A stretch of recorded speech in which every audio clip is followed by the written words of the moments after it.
임신 초기에 많이 겪는 고민 중 하나는 임신인 줄 모르고 먹은 약이 혹시 태아에게 영향을 주지 않을까 하는 것이라고 합니다. 또 특정 질환이 있어서 약을 먹고 있거나 몸이 아파서 약을 먹어야 할 때도 임신 전후라면 각별한 주의가 필요한데요. 그래서 오늘 이 시간은 전주 푸른산부인과 김부철 원장과 함께 임신 중 약물 복용에 관한 궁금증 풀어보도록 하겠습니다.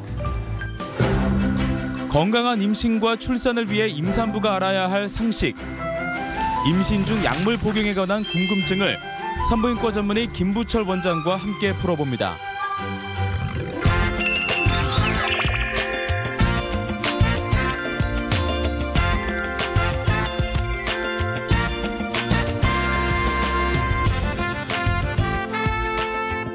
원장님 안녕하세요. 안녕하세요. 오늘 주제가 임신 중 약물 복용에 관한 궁금증이잖아요. 네. 임신 중에 약물 복용은 태아나 산모의 건강에 어떤 영향을 끼치게 되나요? 예, 임신한 산모도 임신 중에 약물을 복용해야 하는 경우가 있습니다. 네. 임신 중 어떠한 약물들은 임신한 산모나 또는 태아에게 나쁜 영향을 미칠 수가 있지요. 네네. 그래서 임신 중 약물 복용을 한 경우에 있어서는 두 가지 측면이 반드시 고려되어야 합니다. 네.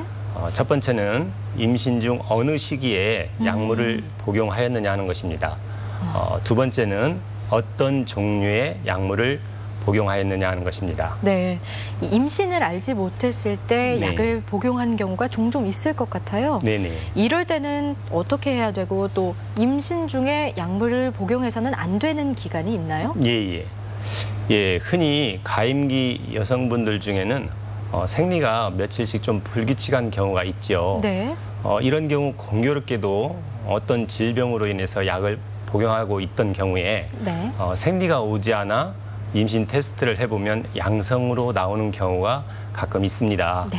이런 경우 산모들은 무작정 복용한 약물에 대해서 태아에게 기형을 유발하지 않을까 걱정을 하게 되죠. 네네. 예, 이런 경우는 걱정하지 마시고 산부인과 전문의를 찾아가서 마지막 생리 날짜 네. 그리고 복용한 약물의 시기 또 복용한 약물의 종류 네. 이런 것들에 대해서 자세히 말씀을 드리고 상의를 해야 합니다. 네.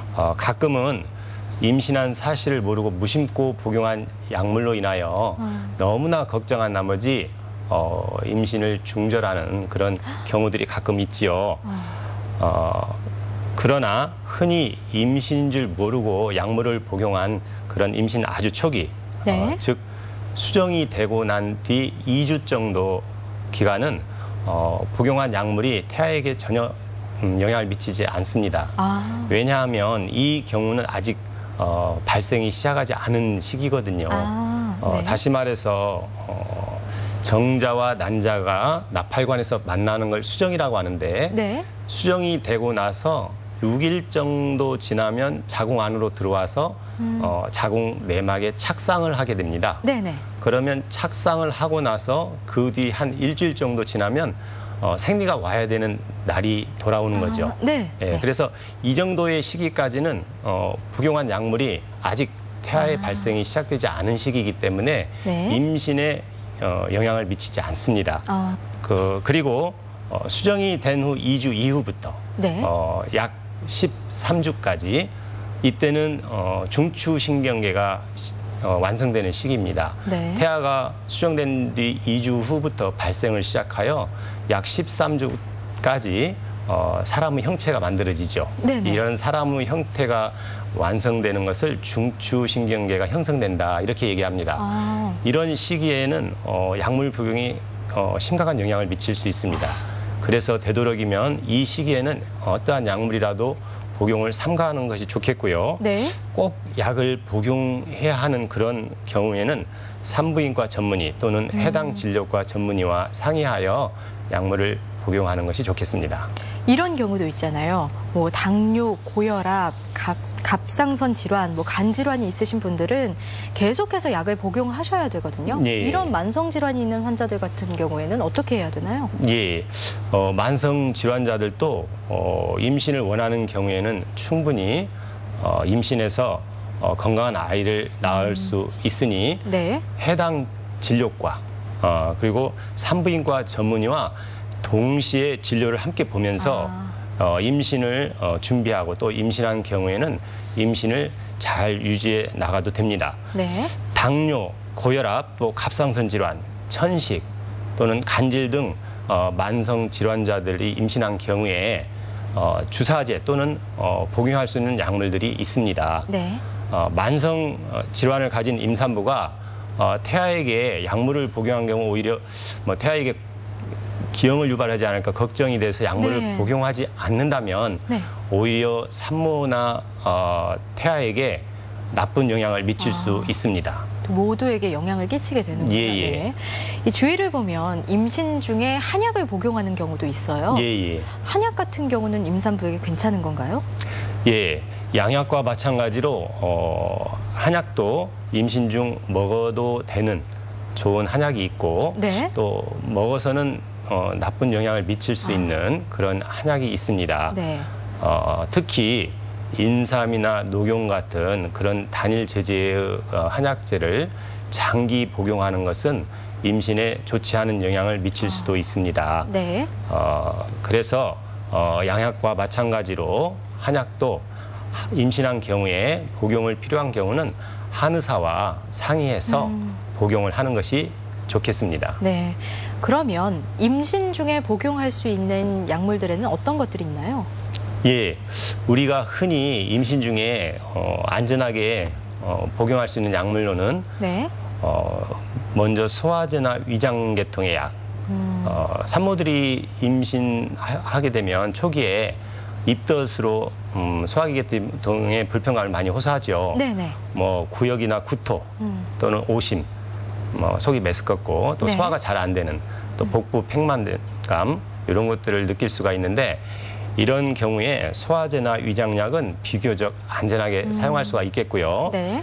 또 임신을 해서 설사가 있는 경우 또 변비가 심해져 치질이 생긴 경우 네. 이런 경우 좌제나 또는 연고제로 사용하는 그런 약들은 비교적 또 안전하게 사용할 수가 있고요. 네. 또 비염이나 알레르기 약으로 사용하는 그런 항히스타민제 또는 산모들이 비염이 심해서 코에 분무하는 분무제가 있거든요. 네네. 그런 제품은 장기 복용이 아니라면 가끔씩 간헐적으로 사용하는 것에 큰 문제가 없이 안전하게 사용할 수가 있고요. 네. 또 건강식품으로 먹는 드렁크제가 있지 않습니까? 네네. 예, 드렁크제는 대부분이 생약과 수용성 비타민제가 함유되어 있어서 비교적 안전하게 먹을 수가 있습니다. 그리고 항생제 중에 네. 페니실린 계통이나 세파 계열의 항생제는 비교적 안전하게 사용할 수가 있습니다. 마지막으로 임신을 준비하고 있는 여성 혹은 임신 중인 여성분들을 위해서 해주실 말씀이 있으시다면요? 예. 임신 초기에 임신인 줄 모르고 먹은 약물에 대해서 태아에게 영향을 미치지 않을까 걱정을 하는 경우가 종종 있습니다. 또 당뇨나 고혈압 또는 갑상선 질환 등 만성 질환을 가진 환자들이 임신을 원하는 경우 또는 임신한 경우에 과연 이 약들을 계속 먹었을 경우 태아에게 기형을 유발하지 않을까 걱정을 하게 됩니다. 임신 중에도 임신한 산모가 질환이 있을 때는 그 질환에 대한 치료를 반드시 해야 하는 경우가 있습니다. 그러므로 막연하고 쓸데없는 그런 걱정을 떨쳐버리기 위하여 임신 중 약물 복용을 한 경우는 산부인과 전문의 그리고 해당 진료과 전문의와 충분히 상의를 하여 약물을 복용하시면 산모와 태아 모두 임신 중 건강을 잘 유지하여 건강한 출산이 이루어지리라 믿습니다. 오늘 이 시간에는 산부인과 전문의 김부철 원장과 함께 임신 중 약물 복용에 대해 알아봤습니다. 원장님 오늘 말씀 고맙습니다. 감사합니다.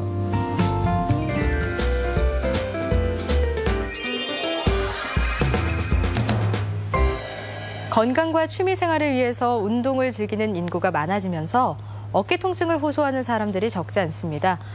하지만 좀 쉬면 나아지겠지라는 생각으로 방치하다가 증상이 악화돼서 일상생활에까지 영향을 끼치게 되는 경우가 많은데요.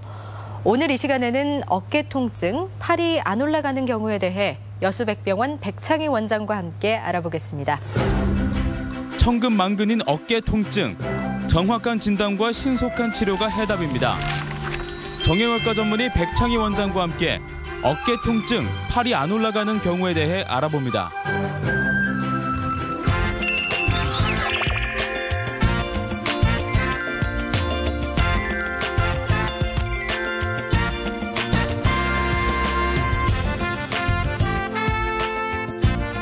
원장님 안녕하세요. 네, 안녕하십니까. 이 평균 수명이 늘어나면서 건강에 대한 관심이 높아지고 있는데요. 이렇게 나이가 들면서 어깨 관절에 문제가 있어서 병원을 찾는 환자도 많을 것 같아요. 실제로 어떤 환자가 많은가요? 예, 그렇습니다.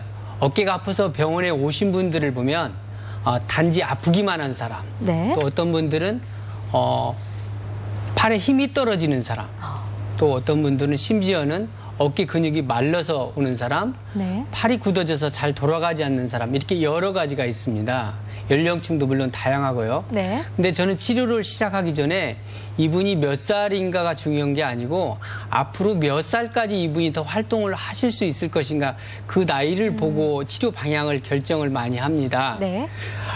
지금 5, 60대들은 앞으로 8, 90대까지 일을 하고 살아야 될 텐데 5, 60대부터 벌써 팔이 올라가지 않는다면 앞으로 이분은 한 20, 30년 동안 팔이 올라가지 않아서 심각한 장애를 안고 살게 될 것입니다. 네. 그래서 무슨 수를 써서라도 고쳐야 할 텐데 나이에 맞게 어떻게 치료 방법을 골라 잡을 것인지, 또 환자분의 치료 요구사항이 요즘은 갈수록 높아지고 있습니다. 그렇죠. 그래서 어깨 치료 방법도 덩달아서 갈수록 더 좋아지고 있죠. 네. 오늘 이야기해 주실 부분이 팔이 올라가지 않는 경우에 대해서 이야기해 주신다고 하셨잖아요. 네네. 그런데 실제로 어깨가 아파서 팔이 올라가지 않는 경우가 있나요? 네. 팔이 올라가지 않는다면 나하고는 전혀 상관없는 얘기라고 생각할 수가 있습니다. 네. 근데 이분들을 70 넘거나 심지어는 5, 60대가 넘어도 이런 분들을 많이 만나게 됩니다. 최근에 경험한 사례를 보면서 말씀을 드리도록 하겠습니다. 네. 이분은 실제 나이는 70세인데도 불구하고 옷을 벗겨보니까 앞에 나이는 50대 못지않게 탄탄한 몸을 가지고 있었습니다. 네. 실제 사례를 보면서 말씀드리면요. 실제 그런데 옷을 벗겨보고 등 뒤의 모습을 보니까 보시다시피 날개뼈 위쪽의 근육이 다 말라버려서 움푹 파여 있습니다. 네. 근데 손끝을 보니까 얼마나 일을 많이 하고 사셨는지 손끝 마디마디가 이렇게 다들 갈라져 있었습니다. 네. 얘기를 들어보니까 우리 예전에는 다들 힘들게 살았지 않습니까? 그렇죠. 10대 나이부터 10명이 넘는 가족들 생계를 혼자서 책임지고 부양하면서 일만 하고 살다 보니까 정작 중요한 자기 건강은 돌보지 못하고 사셨죠. 그래서 이분이 팔을 올리는 모습을 한번 보겠습니다. 네. 지금 보시는 장면은 실제로 최고로 이분이 팔을 들어 올린 각도입니다. 겨우 한 30도 정도 이렇게 팔을 벌리고 있는 모습인데요. 네네. 정작 이런 어깨 상태로 어떻게 그동안 힘든 농사일을 하고 사셨는지 참 안타까웠습니다. 네. 많이 사용만 하고 중간에 치료 등은 안 하고 살은 만큼 이렇게 심해질 수뿐이 없겠죠. 마치 이런 비유를 하고 싶습니다. 마른 수건에 물 짜듯이 몸에서 한 방울도 남기지 않고 다 빼먹기만 하고 도중에 운동을 한다든가 치료를 한다든가 이런 몸에 보충은 해주지 않았기 때문에 이런 경지까지 오게 된 것 같습니다. 어떤 경우에 이렇게 팔이 안 올라가게 되는 건가요? 다시 케이스를 보면서 말씀을 드리도록 하겠습니다. 네. 모두가 이런 분들도 처음부터 이렇게 팔이 올라가는 것은 아닙니다. 네네. 지금 보시는 케이스도요. 이분은 61세 남자분인데 석공일을 평생 동안 하시고 사셨다고 그래요. 네. 근데 망치질을 계속 평생 동안 하고 살다 보니까 1년 전부터는 다친 적도 없는데 어깨가 서서히 아파지더니 최근에는 심지어는 수저질도 힘들다고 오셨습니다. 네. 이분 어깨 속을 MRI를 통해서 말씀을 드리면요. 네. 오른쪽 MRI는 어깨 뼈 주변에 새까맣게 근육들이 아주 탄탄하게 좋은 모습을 볼 수가 있습니다. 네. 그런데 반대편에 보면 어깨 뼈 주변으로 해서 근육이 다 말라버리고 텅 비어있는 상태입니다. 바로 이런 분들이 어깨 날개뼈 위에 근육이 말라서 움푹 파여있는 형태죠. 네. 근데 이런 분들은 본인 뒤에 있기 때문에 본인이 잘 발견을 못합니다. 부인이 발견해서 옷을 갈아입는데 부인이 발견해서 오거나 그렇지 않으면 어느 날 목욕탕에 갔는데 주변 사람들이 등 뒤가 이상하다고 지적을 해줘서 병원에 오신 경우가 많습니다. 이런 모습들 보면요. 일상생활에 영향을 끼칠 정도로 증상이 심한 것 같은데요. 네, 이런 그러면, 분들은 네. 지금 화면에 보시다시피 가벼운 일상생활, 네. 머리 빗기, 옷 입기, 악수하기, 심지어는 면도하기, 화장하기, 팔을 들어 올려서 면도도 하고 화장을 해야 되는데 팔이 올라가지 않기 때문에 이런 극히 심지어는 전화 받는 것조차도 아주 불편하게 됩니다. 근데 이런 분들이 처음부터 이렇게 심해진 건 아니고 네. 우리가 모르는 사이에 마치 가랑비에 옷 젖듯이 서서히 진행되다 보니까 지금까지 오게 된 거죠. 그러면 치료는 어떻게 해야 할까요? 이 증상이 심한 만큼 치료도 좀 어려울 것 같은데요. 대부분 이런 분들이 늦게 발견이 됩니다. 네네. 그래서 연세가 되게 많으시고 그러니까 주변 병원들에서 치료가 어렵다고 해서 진통제로 진통제만 먹으면서 일상생활을 하다가 어떻게 아름아름하고 알고서 찾아오시는데요. 네. 이런 분들이 앞으로 3, 40년 동안 지금은 다 오래 살지 않습니까? 그렇죠. 앞으로 3, 40년 동안 더 노동일도 하고 살아야 되니까 어쨌든 고쳐드려야 되겠죠. 그런데 이미 너무 말라버린 근육들을 잡아다녀서 꼬매기는 굉장히 어렵습니다. 그래서 우리 그 등 뒤에 있는 네. 겨드랑이에 있는 근육들을 이렇게 옮겨서 치료를 하게 되는데요. 화면을 한번 네. 보시면요. 네. 지금 환자분이 옆으로 누워 계시죠. 예. 이처럼 등 뒤에 겨드랑이에 있는 힘줄을 네. 잘 박리를 해서 이 힘줄을 어깨 쪽으로 이렇게 넘겨서 어깨 힘줄 역할을 대신하게 만들어줍니다. 아무래도 남의 것을 빌려다 쓰니까 네네. 자기만 못 온 게 또 현실입니다. 예. 이 근육을 돌려서 어깨 힘줄을 만들어주신다 이런 말씀이시죠? 네네. 그래서 치료 방법들도 고객들이 원하는 것대로 새로 자꾸 바뀌게 되겠죠. 실제 사례를 실제 장면을 보면서 말씀을 드리면요. 네. 예전에는 우리가 이렇게 보시는 화면처럼 수술 없이 치료한다고 해서 너도나도 주사로 통증 치료만 했습니다. 네. 그러다 보니까 재발일이 아주 많게 되죠. 그래서 이게 아니다. 원인을 제대로 치료하려면 수술이 필요하다. 그래서 전신마취를 수술을 하다 보니까 이제는 어깨 치료를 겁내옵니다. 전신마취를 하게 되면 마치 사람을 죽인다고 생각을 하게 됩니다. 네. 그래서 어깨만 부분 마취를 하고 간단한 내시경을 해서 네. 간단한 것들은 10분 정도로 원인 치료로 간단히 해결이 됩니다. 그래서 요즘 바쁜 직장인들이 주말을 이용해서 토요일 날 수술까지 받고 다음 날 운전을 하고 집에 귀가를 해서 월요일 날 출근하고 이런 새로운 치료 트렌드가 만들어진 것 같습니다. 예. 어깨 치료 방법도 살아있는 생물처럼 꾸준히 변해가면서 새롭고 독창적인 치료 방법들이 계속 개발되고 있습니다. 네. 지금까지 말씀하신 내용 들어보면요. 어깨 근육이 참 어깨에게 중요한 역할을 하는 것 같아요. 그렇습니다. 그러면 어깨 근력을 좋아지게 하는 운동 방법에는 어떤 것들이 있을까요? 많은 분들이 요즘 운동들을 많이 하시죠. 네. 주로 걷기나 산행이나 이런 운동을 많이 하시는데 어깨 주변 근력을 따로 생각하시지는 않는 것 같습니다. 네. 그런데 우리가 오래 살다 보니까 많은 활동들을 하기 위해서는 하지 근력뿐만 아니라 어깨 주변의 근력을 키우는 것이 매우 중요합니다. 근데 이런 운동들을 잠시 화면을 통해서 보여드리면요.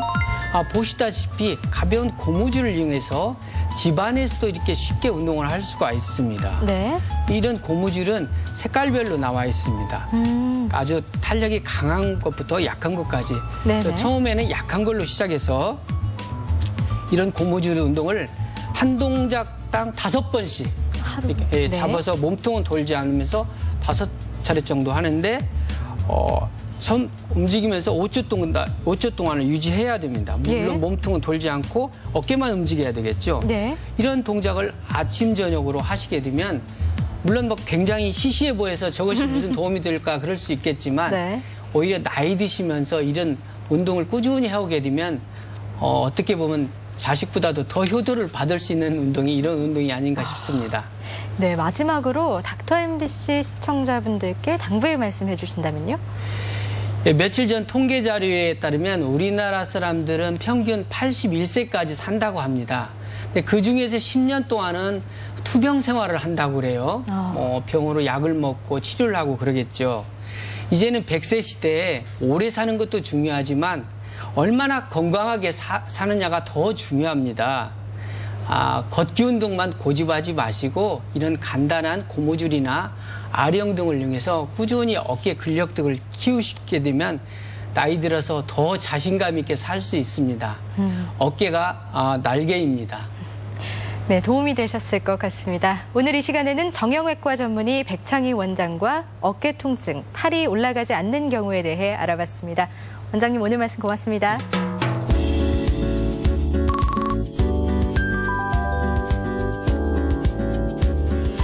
최근 미국 의학계의 연구에 따르면 사람들의 손목이 10년 전보다 4분의 1가량 약해졌다고 합니다. 하루 종일 컴퓨터와 스마트폰을 이용하면서 손목과 팔에 쌓인 피로를 해소할 시간이 부족해진 게 이유라고 하는데요. 바쁜 생활 속에서 일정한 시간을 정해 틈틈이 머리를 식히고 손목과 손가락도 쉬는 시간을 가져보는 건 어떨까요? 그러다 보면 건강을 챙길 수 있는 것뿐만 아니라 일상에 활력도 생기고 여유도 찾을 수 있겠죠? 오늘 닥터 MBC 여기서 인사드릴게요. 저는 다음 주 이 시간에 다시 찾아뵙겠습니다. 고맙습니다.